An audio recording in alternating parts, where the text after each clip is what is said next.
Hey everybody, welcome to Knox Makers. This is our weekly Tuesday event at which we show and share our really cool projects. We solicit help, we give feedback, and it's really fun, and thank you for being here. We have, starting off tonight, Sue with a project called Cats. Of course, I'm just not ready yet.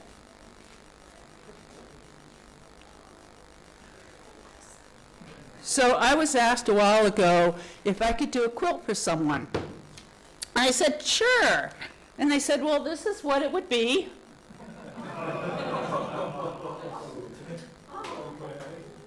This is the image that I was given. Yeah, I've never appliqued before. I've quilted, but I've never appliqued. So I said, okay. In typical maker fashion, I dove head first into this project. I started by fighting with the large format printer to try and print the 54-inch wide by 60-inch tall pattern. So what you'll see here are some of the cutouts. I was cut out the shadows in different spots. So that was step one. And then I got all the fabrics. I've got them all laid out here, along with various pieces.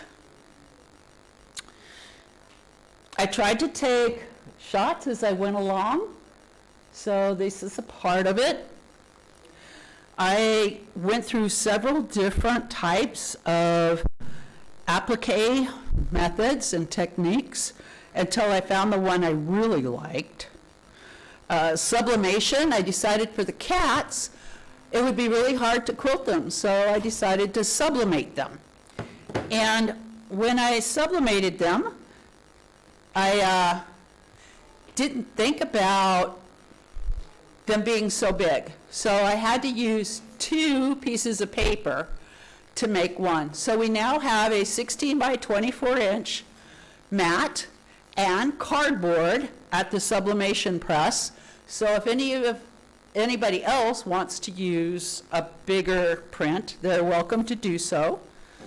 What is sublimation?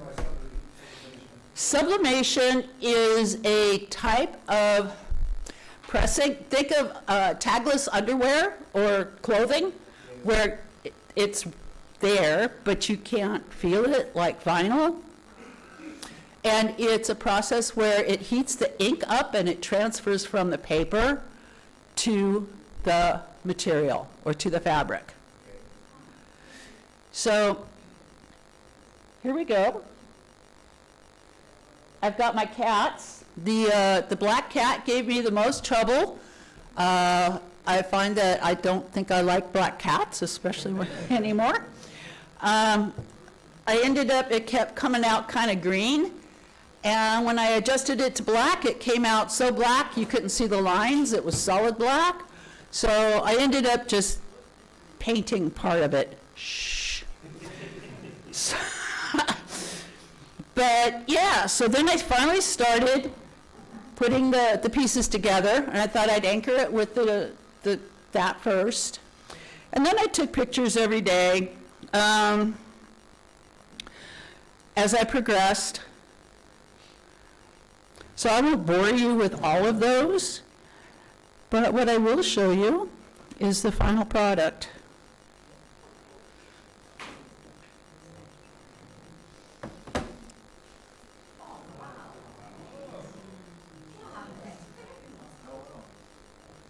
Whoops.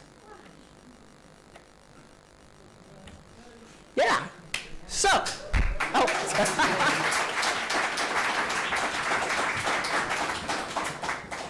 Yes, Wes? You said the black cat gave you a lot of problems. Was it because it was all black ink, or do you know why it gave you? I'm just curious why that one gave you more issues. I think it was black, but it wasn't transferring correctly. So it was like, all right, do I have the heat right? Do I have the pressure right? What am I doing wrong here? I also, those of you who quilt might be familiar with, you saw the darker areas where, I had darker threads, and I didn't cut them short, right? So I was a little concerned that they might show on the, underneath through the yellow. And sure enough, by the black cat, there was kind of, a little bit of, okay, is that thread? Is that thread? No. You see, I used a pressing cloth, and what I didn't realize with my pressing cloth was that the ink was transferring from that black cat to the pressing cloth, and as I was moving it, it was pressing it back down into the yellow fabric. I don't like black cats. But imaginary black cats will shed on your other. Yes, What method of applicator did you use? I tried glue, Elmer's glue, and I got the little applicator bottles. I find I didn't really like that a lot. What I ended up using was starch and a little iron. So this iron looks like a soldering iron with a big shovel head on it. And how did you take the fabric? Did you stitch it all? Oh, yes, I machine stitched it. Oh. Yes. Did you do raw edge stitching or did you? No, Okay. no. I turned under so there wouldn't be any raw edges. Yeah, it was. I learned a lot. Would I do applique again?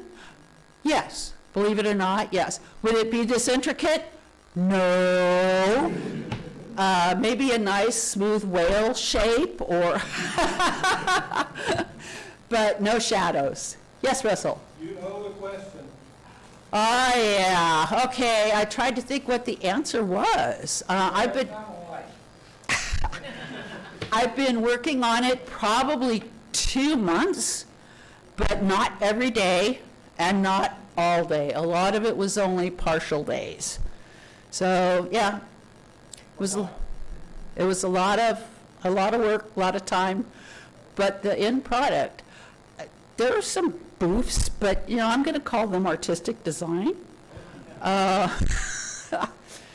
And we'll just go with it. The person who wanted it was just happy as could be. He was impressed.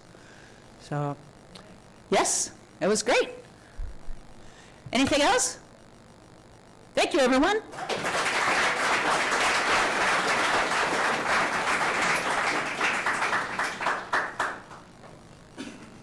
Thanks, Sue. That's really great. I love the shadows behind the cats. It just looks so good. We go from a very homey and lovely quilt to a home server by Nick.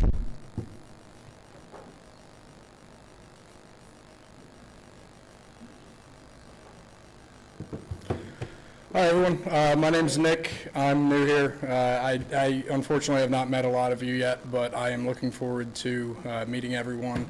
Every time I come here, it's great. I get to meet new people and talk about things that interest me, and that's why I wanted to get up here today.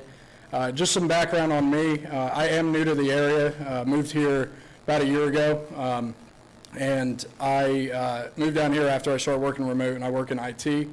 So towards the end of the year, I had about 2 weeks of paid time off that I didn't use for the year. So I decided to use that time because I was going to lose it. And I took that time and I worked on my home lab. Because naturally, if I'm not doing it professionally paid to do it, I'm going to do it for free for myself. So, and I know that a lot of people can relate to that here. So this is the first picture I'm going to show you.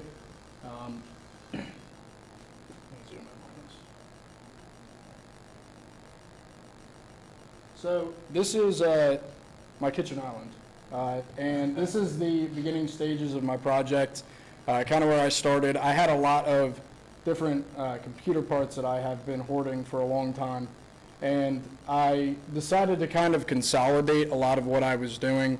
I had a lot of hard drives that were sitting not being used. I had a lot of different compute components that were kind of just being wasted. So what I decided to do was put together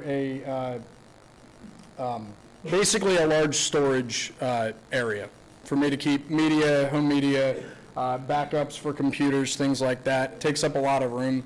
What I had to work with was this in the middle. By the way, this is in my garage. This is a server rack. What I had to work with was this in the middle here. That is a 36 bay chassis. So 36 bays meaning it fits 36 of the regular size 3.5-inch hard drives. Once that thing is filled with hard drives, it weighs probably north of 150 pounds. My lovely wife helped me put it in there after I got all the discs in there and everything, so she's great. Unfortunately, she's not here, but I can't speak high enough praise of her. So once I got the motherboard kind of assembled on the island, which again my wife allowed me to do, what I had was so the motherboard I sourced from eBay. It's an Asus motherboard. It's for a workstation. It allows for a little bit more, basically more components to be attached to the motherboard. I have a processor in there that I pulled out of a workstation that I bought at an antique store in Morristown. Oddly enough, I put RAM in there, standard that you'd see in any computer. These 3 cards here that I attach to the motherboard, the 2 purple and copper colored ones are for storing or expanding for more flash storage. The little hard drives that you see in the modern computers, those are, they're called M.2 drives, and they are solid state drives or flash storage. They're a little bit quicker, and those store 4 apiece. There's one that's stored on the board right here, and then that green card right there is called an HBA card. It stands for host bus adapter. It basically allows the motherboard to recognize all the other hard drives that are plugged in. So this is it. While I was actually racking it, fully installed. A lot of poor cable management, but that's just kind of how I put my computers together. And in the end, I ended up installing an operating system that is based on Linux. It's called Unraid. And what I was able to do with this is create a storage array that ended up being 130 terabytes. It's 21 spinning disks, which are the standard hard drives, the big heavy ones that you see in mostly older computers. It has 4.5 terabytes of redundant, as in they copy over each other, flash storage. So it moves pretty quick.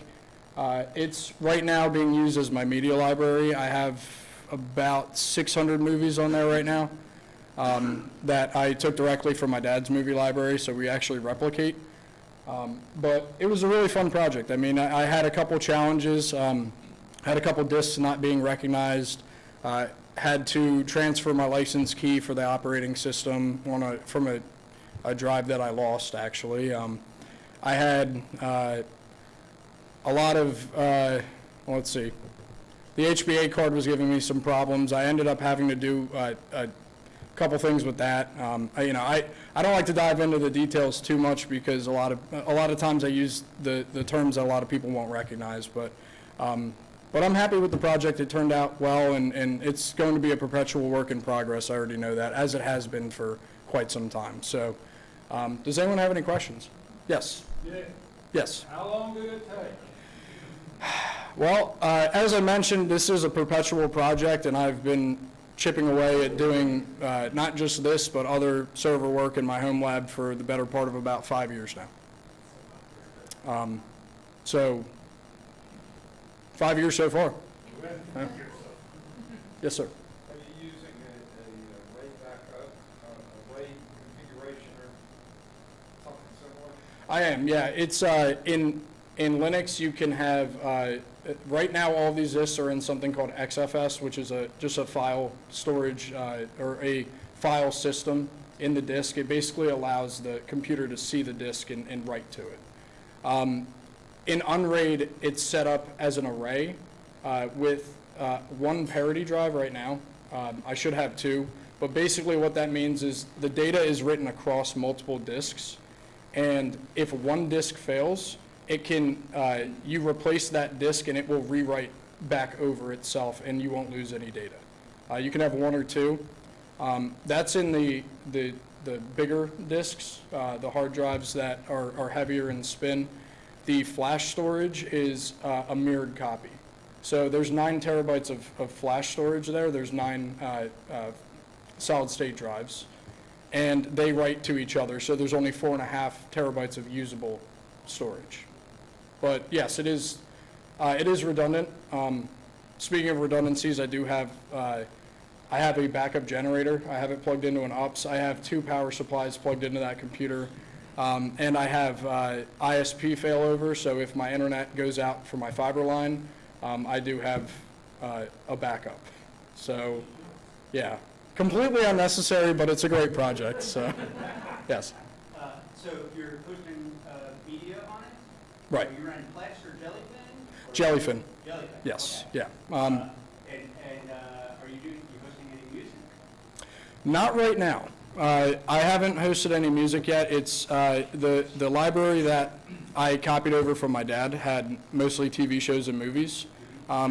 Actually, one of the nice things about this being if you want to call it geo-redundant storage, because my dad does have an exact replica at his house in White Pine, we have videos that were converted from the old tapes back in the 60s that my grandparents took of my parents and my entire family, and we have backups of all of that were converted to digital storage. So there's a little bit of family history there as well, but yeah, I'm always looking for things to add. I have, right now I'm using about 20 terabytes, 25 terabytes, and yeah, I have 105 free, so, you know.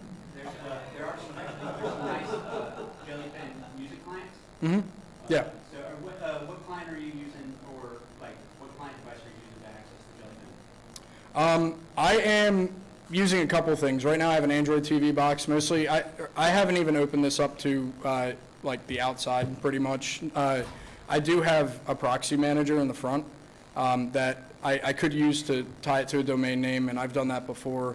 I do a lot of actually my IT job is in security compliance, so I try and make it as secure as I can, but I mostly just use it on my home devices, typically on my TV.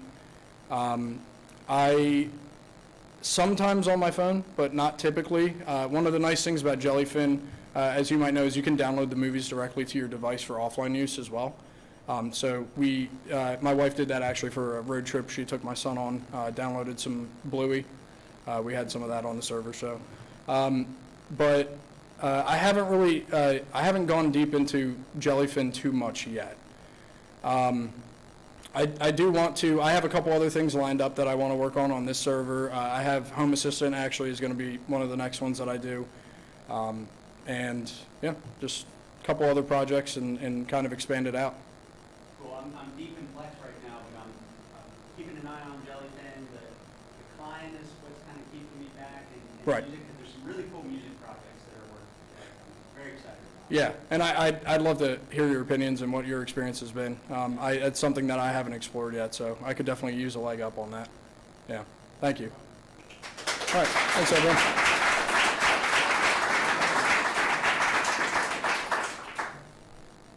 If that made any sense to you, consider joining our Linux channel in Mattermost. Nick mentioned some vintage things, and Rex is going to talk to us about when Moss meets vintage Star Wars.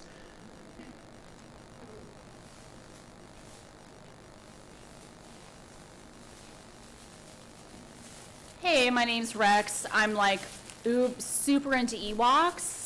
Maybe like a little too much, but like it's especially weird because it's like Ewoks, yet not other Star Wars characters, so it's a bit weird. I still have some of the Star Wars characters that I had since I was a kid, and I put them onto this thing. Okay, oh, here we go. So I put them on this Moss thing, and like some people can name like all the like Star Wars characters and stuff. I can't, but I can name all of the original Return of the Jedi Ewoks. So these are from the original, like Kenner, Return of the Ewoks, Return of the Jedi, whatever year that was in this late 70s, early 80s or whatever it was. I don't even know the year, so I don't, But anyway, so I actually did not make this shadow box. Like I bought this at a store. I'd love to redo this again one day with like more, I put some rocks on the bottom too. But it's really funny, like with Star Wars, people say like, there's a whole group of people that are like, Ewoks never should have been in Star Wars. Like, and then there's a whole like other kind of people that are like, they're what made Star Wars great. And like I heard that George Lucas, the reason he did the like little people was to save money on fabric because he was very like, what's the word that's not offensive to describe someone that's frugal, not cheap, frugal, not the other word. No, but anyway, he's very frugal. So I heard that was part of the reason why he chose little people to save lots of money on fabric. But let's face it, man, the Ewoks are what made it great. And then they made like 2 offshoot movies back in the day. One of them was Caravan of Courage, and then the other one was Battle for Endor, and you can get it like on a DVD like combo now. It's so awesome. I watch it like when I go to bed at night. It like helps me sleep. It's like a lullaby. But then there's the opposite. It's you can find online. I found this a long time ago. There's a website that somebody made with like Microsoft Paint, which is called the Ewoks Ate My Balls homepage. And I don't know if it's still there, but it's quite bizarre. And there's pictures of Ewoks like eating little green balls everywhere. It's crazy. But anyway, so I just want to talk a little about my Ewoks that I've never got to before. Okay, so let's just see if I can remember. So that one, okay, that is it Logray? I think that's Logray. He's like the medicine man. This is Lumat, and that was from my childhood. This is a new one I bought. This is another one that I bought on like eBay. This one's called Ramba. A lot of the pieces that I have, a lot of the weapons are actually reproduction. So somebody actually remade the weapons and like sold them as reproductions on eBay. Popping my peas on this microphone. And then let's see if I can remember the rest of them. So this one, I'm such a nerd right now. It's funny because it's just Ewoks. It's not other Star Wars stuff. Like, I don't know. I'm almost done. Sorry, I'm not going to take up too much of your time. Okay, and then this one, oh my God, I forgot. What's that? No, that's definitely not Wicked. In fact, Wicked is the only one that's not here because I gave my Wicked away to a boy that I thought I loved. And then he broke my fucking heart, and I said, can I have my Wicked back? And he said, no, you can't have it back.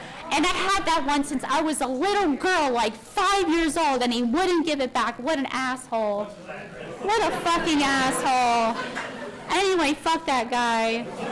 But this one, sorry, pardon my French. This one, oh my God, what's his name, Warwick? I think his name's Warwick. This one's Tebow. He's like the fighting guy. This one's Paplu. That one's from my childhood. I've had that one my whole childhood. I stole it from my neighbor, I think. I don't remember. And then this one right here is Chief Chirpa. I think that's Chief Chirpa. Anyway, that's all I have to say. Thanks, y'all.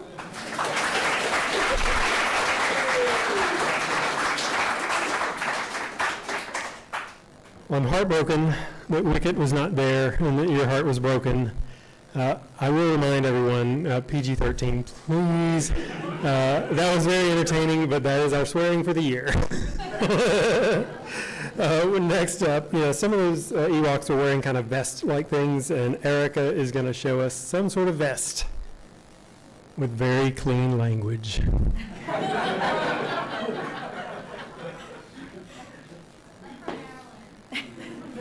Hey everyone. Okay. The vest I made is the one I'm wearing today. This one.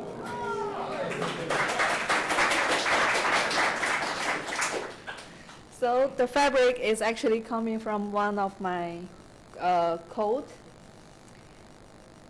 This is after I wash it.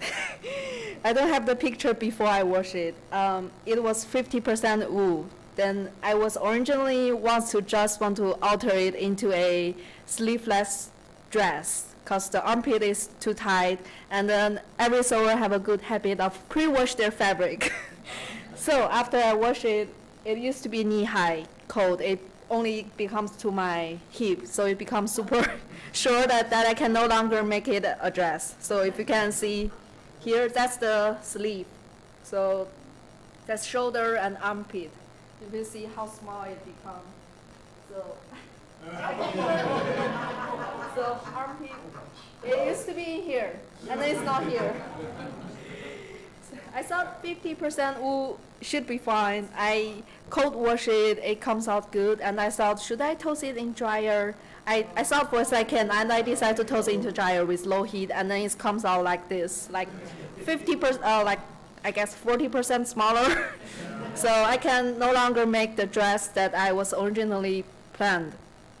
I did start to thinking about re-stretching the wool out of its original size. So I just check it online, and then I cut off. I took off these two pockets out to make an experience, to make it wide, and then stable it on a board to let it dry to kind of stretch it.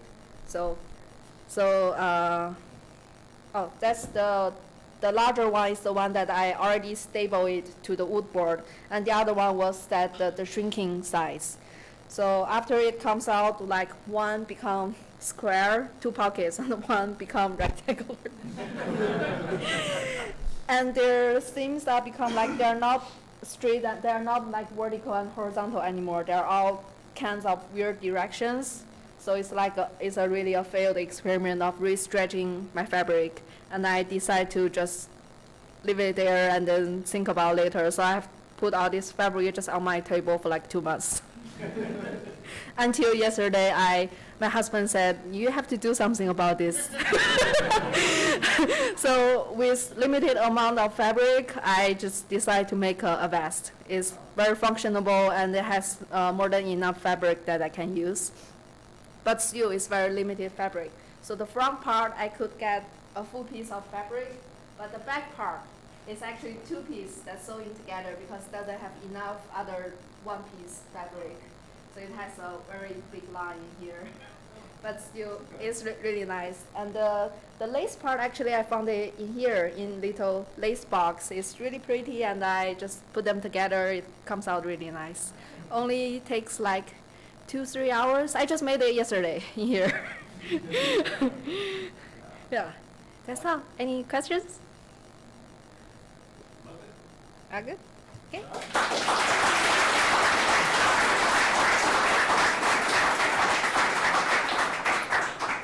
Thank you. That's really cool. Zach and Eric are going to come back up and talk about Chinese character embroidery.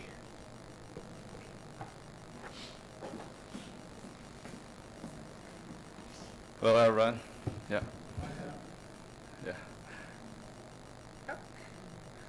Actually, this is my project, but I found out like I can't do it like without my wife's help. Yeah. So yeah. It's most time troubleshooting the machine. Yeah. And I'm just gonna do a little introduction first.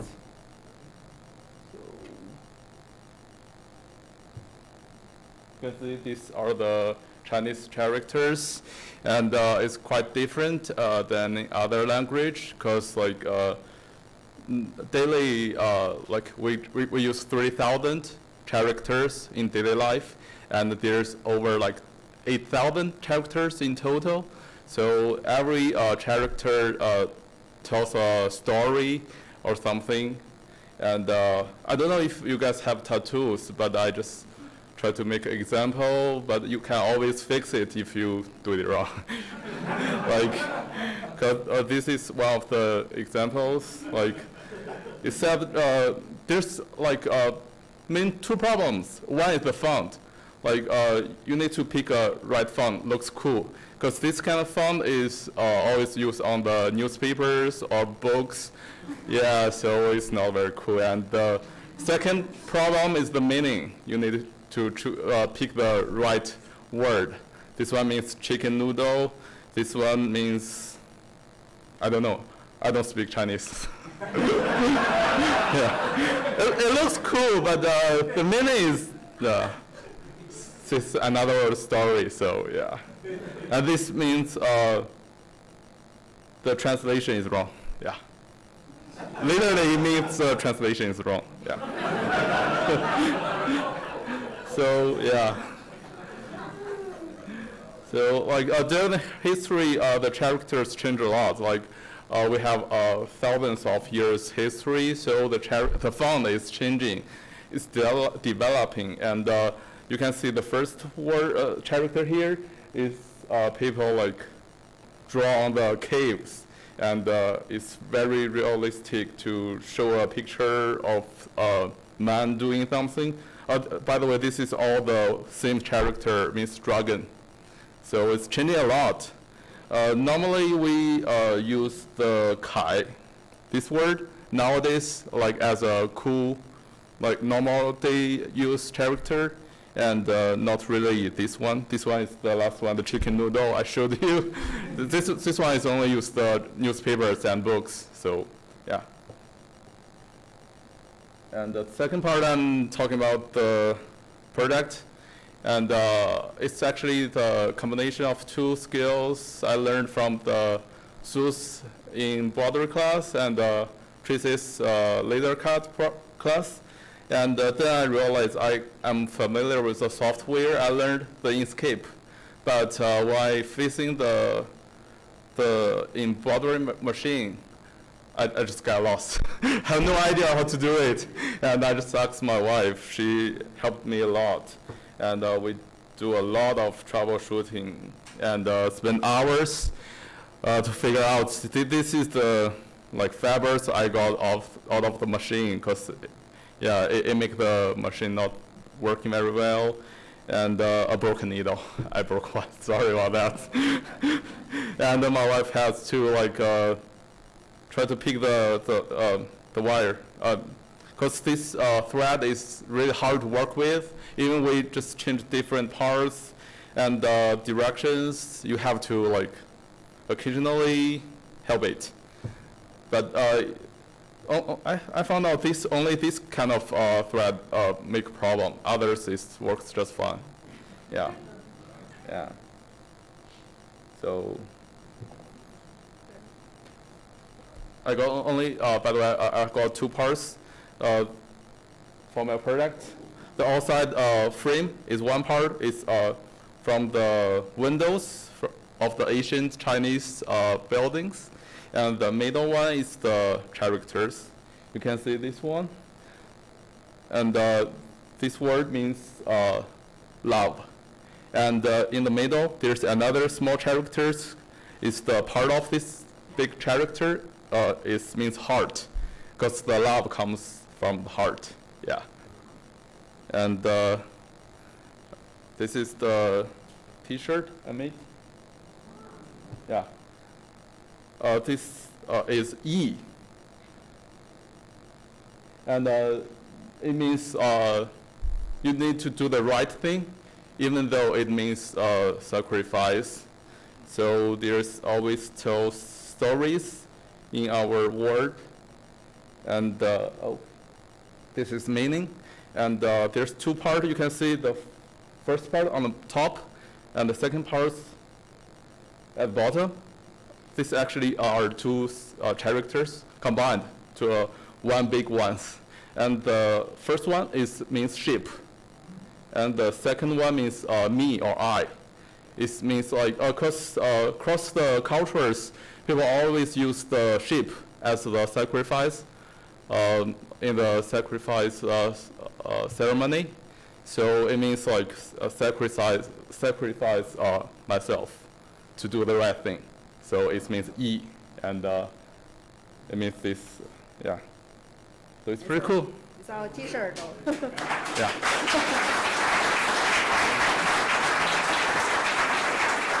Thank you. Any questions? No? Oh, Yeah, so with the first one, the logo, yeah. is that practicing for Valentine's Day? Yeah, sure. It could be. It's very lovely. Yeah. Okay. No more questions? Okay, thank you. I'm gonna show you guys.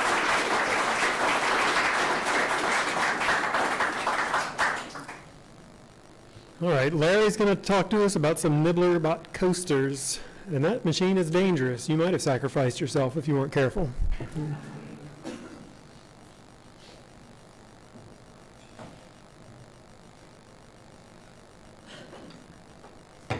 Hello.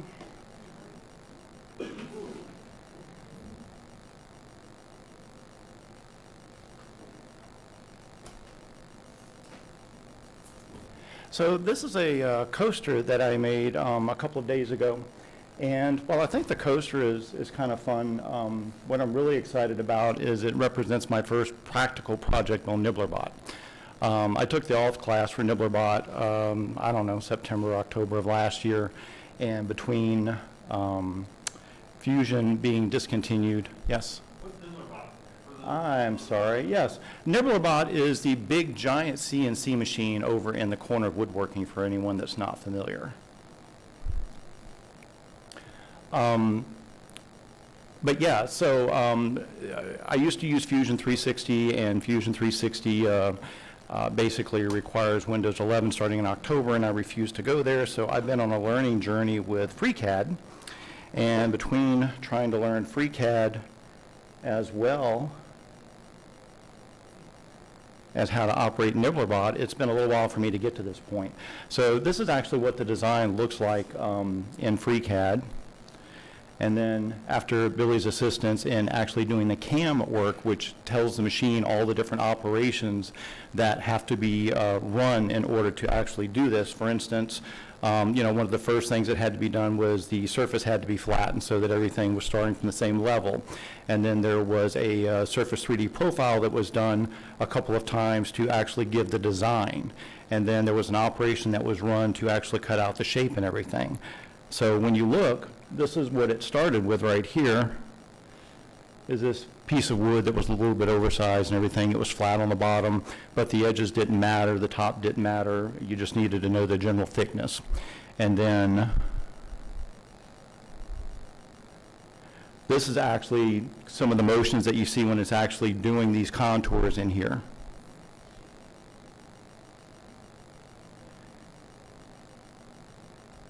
And then this is probably my favorite video because it kind of shows just some of the capabilities of the machine. So what it's doing right now is it's finishing up this profile where it's doing all of this 3D work, and it's going to go down and automatically change tools. And it's going to go with a completely different milling bit.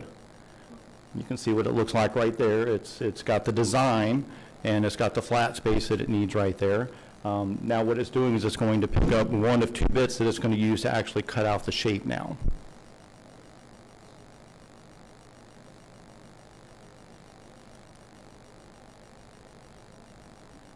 And NibblerBot, when it's running, makes it look really easy, but I have to tell you, at least for me, this was a journey getting to this point, between learning FreeCAD, between getting over the intimidation factor of that big giant machine back there that can, as Daryl said, hurt you.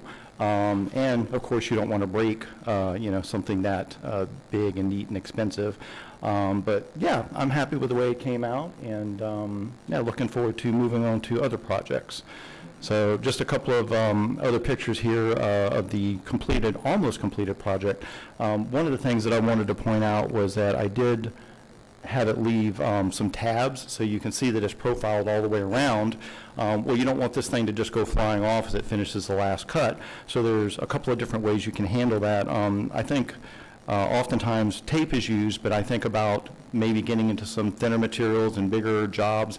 I don't want to necessarily have to wrestle off a big backing of tape. So I elected to use tabs on this one just to kind of get familiar with the process, and you can see what those are. They're just little holders that are left in place to keep the final object from moving around when it's done. So, and then, yeah, that's it. So, any questions? Yes, Matt? What was the smallest, what was like the final bit that you used? How much finished work did you have to get along the machine? So the only, so the first question, except for the spoil board bit that was used to do the surfacing, everything was using 1/4-inch bits. So it used a 1/4-inch bullnose, a 1/4-inch downcut, and a 1/4-inch compression. I think Billy has some smaller bits that he's going to be working in a little bit later, but right now 1/4-inch, and you can get some pretty decent resolution out of that. As far as post-processing, I'm going to put it back up here.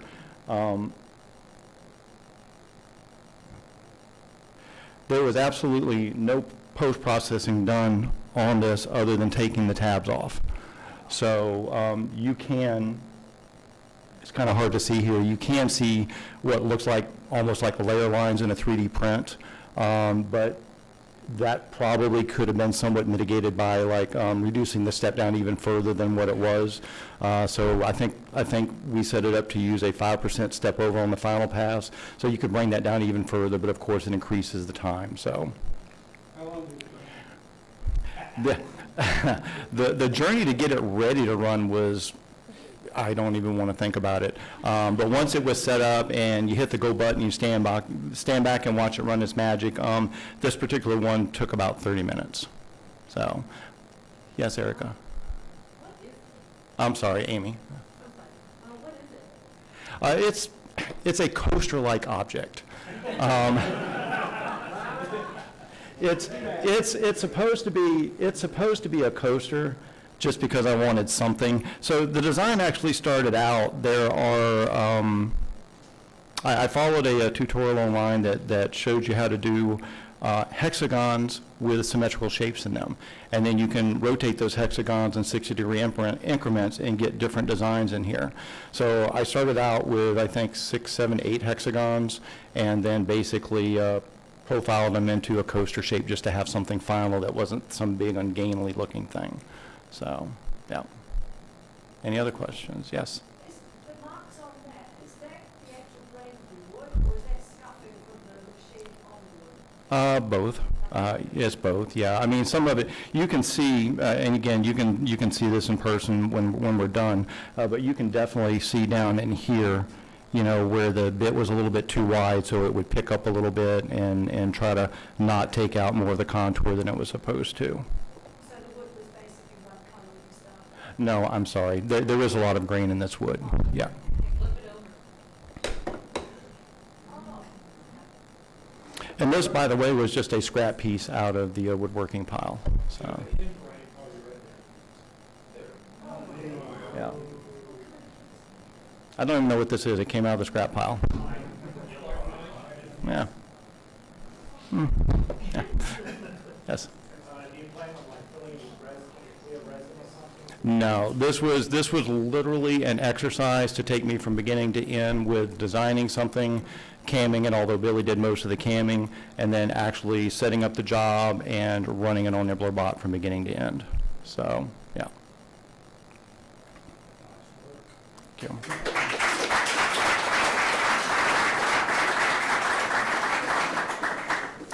Thanks, Larry. Earl is going to close us out tonight with a leather wallet.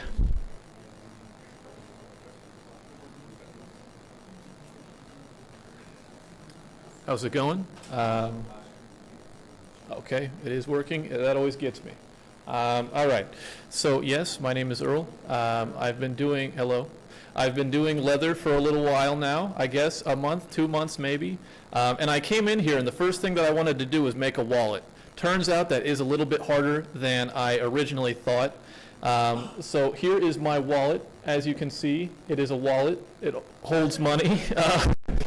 You know, not a lot to say there.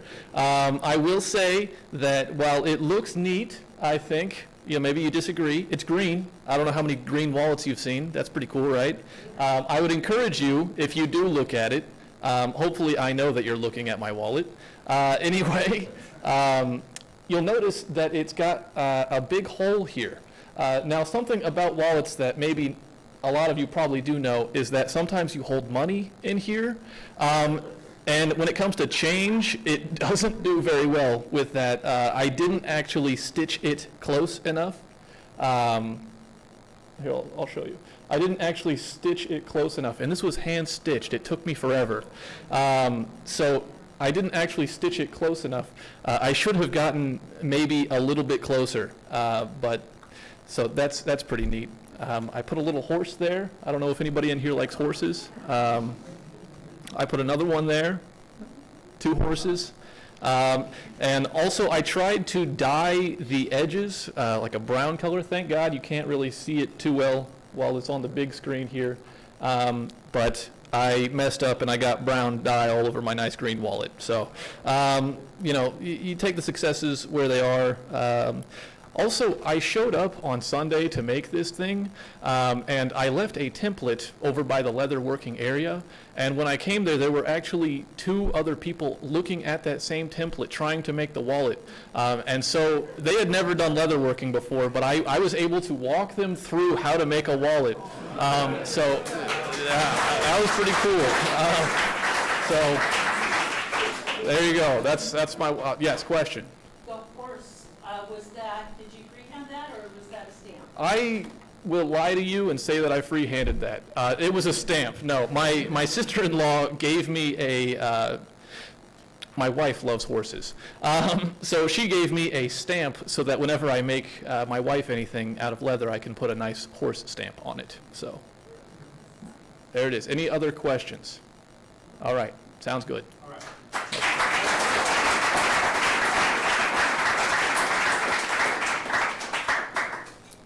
Thanks, everybody.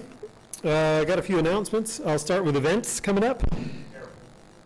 Yes, David, you got to share? Cool, coming up.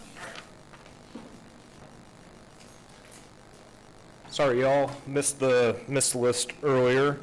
As some of y'all may or may not know, I fix musical instruments for a living, and one of my clients requires the use of a prosthetic hand.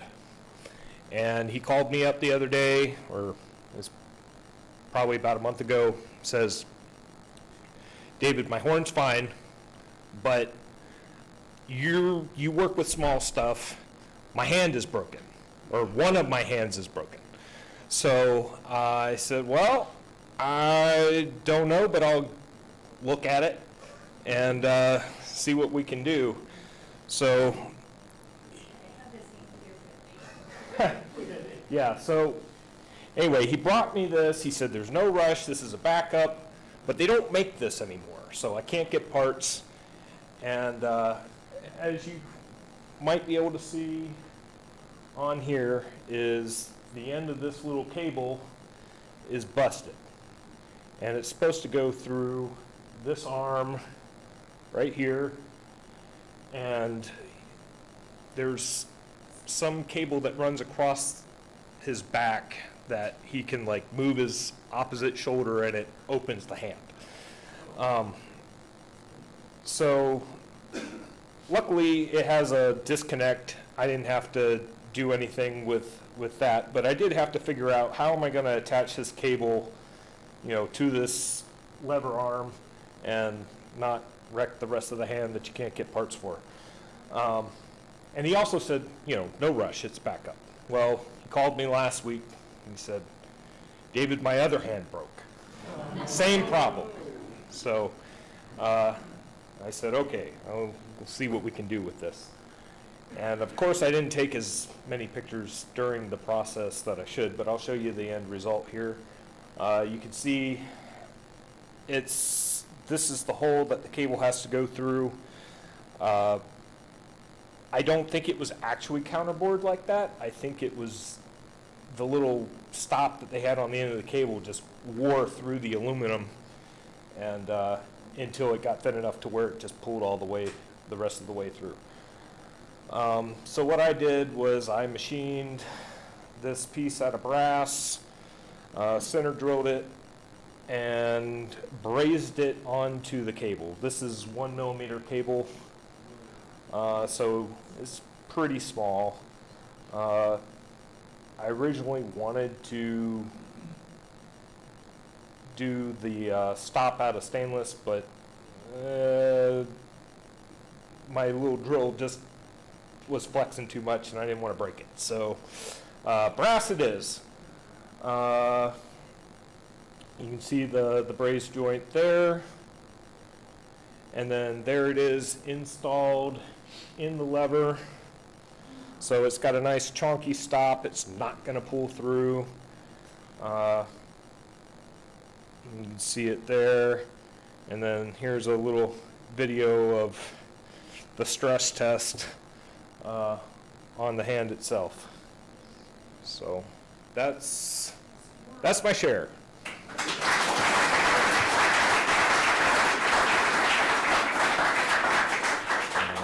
Questions? This is a hand. It's a prosthetic hand. In the back? How long did it take? About 2 hours, just mainly because I was just kind of trying things as we go. I didn't have a super detailed plan of what I was going to do. Where did that hand come from? Like, what was that used for? Like a Chuck E. Cheese or something? He uses it as his hand. Oh, my goodness. Yes. He requires the use of a prosthetic. So do we need to call you Doc now because you picked up my hand? No.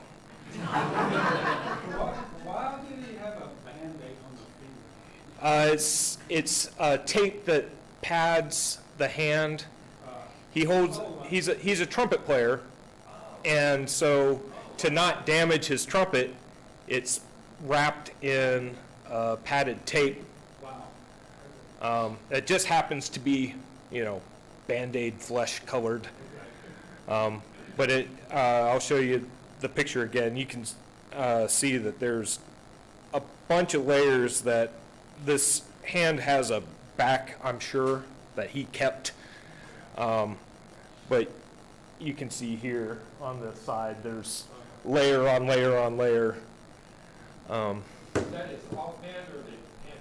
It's not the hand. He holds the trumpet with this hand, and he plays with this hand. So, anybody else? Is he gonna have you fix the other hand now? Yes. Yes, I'm anticipating that's going to come in sometime later this week.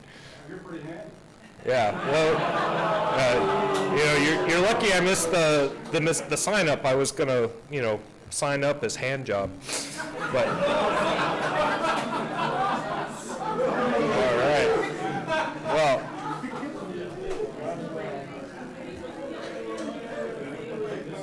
I can't hear you. Did you look at the other hand? Is it the same issue? According to him, it's the same problem. It's the same model hand. So. What else do you think you know about it? We're not going to go there. All right. All right. Thanks.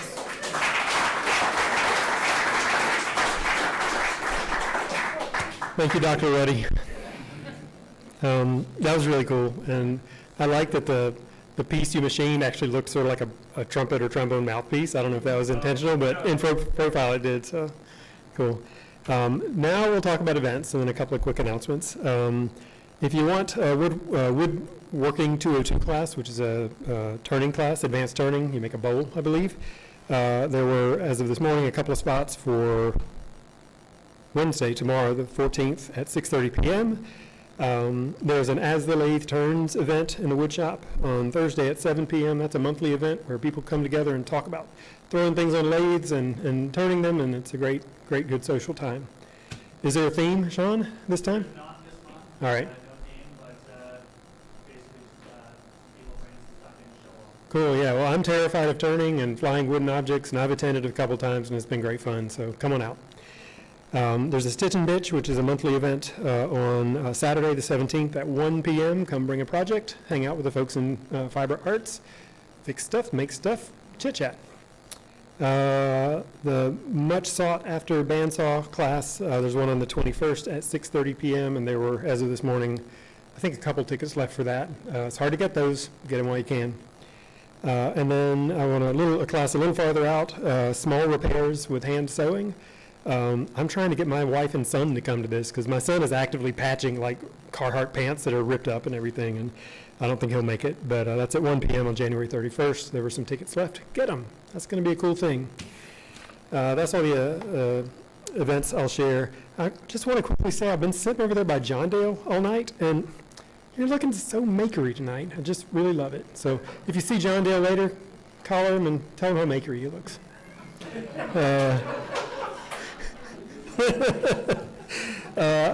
Yes, Sue. Can I share it? I just got it on. Sure, yeah. Probably didn't see it. Yeah, oh, I'm sorry, yeah, I didn't. No, it's fine. Sue's gonna share an event.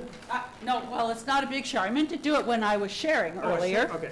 Yeah, but if you want to learn how to applique, if you want to do quilt, if you want to do just quilting for a day, much like Stitch and Bitch, we're going to have quilty pleasures on the first Saturday of every month.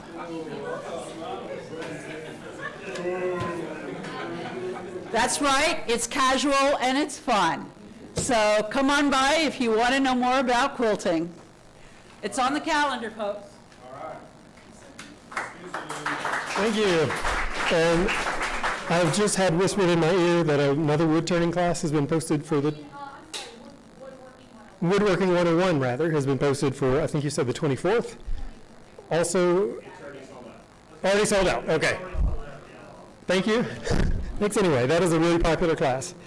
A couple more announcements. So this week, sometime in the next few days, you will get an email and a Mattermost ping inviting you to vote for our Board of Elections. Please do that. That was today? Already today. Okay, I didn't get mine. Do I not get a vote? Are you disenfranchising me, John Dale? Mr. Makery? Is that payback, preemptive payback? Yeah. Yeah, so that job is running. You have gotten or will get an invitation to vote if you're a full-time member. Just a sec.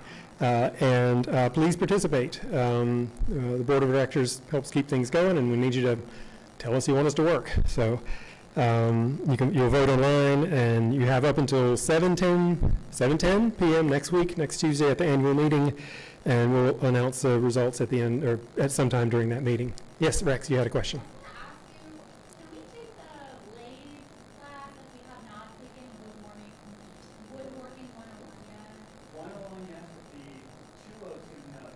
Yeah.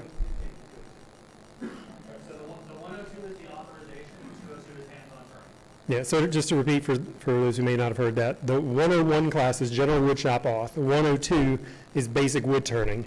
The 102, which is basic wood turning, is a prerequisite for 202, which is more advanced wood turning. 101 is not a prerequisite for 102. Yeah, you can do 102 without 101.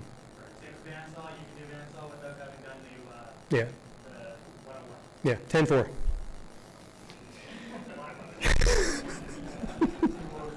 It's a night, y'all.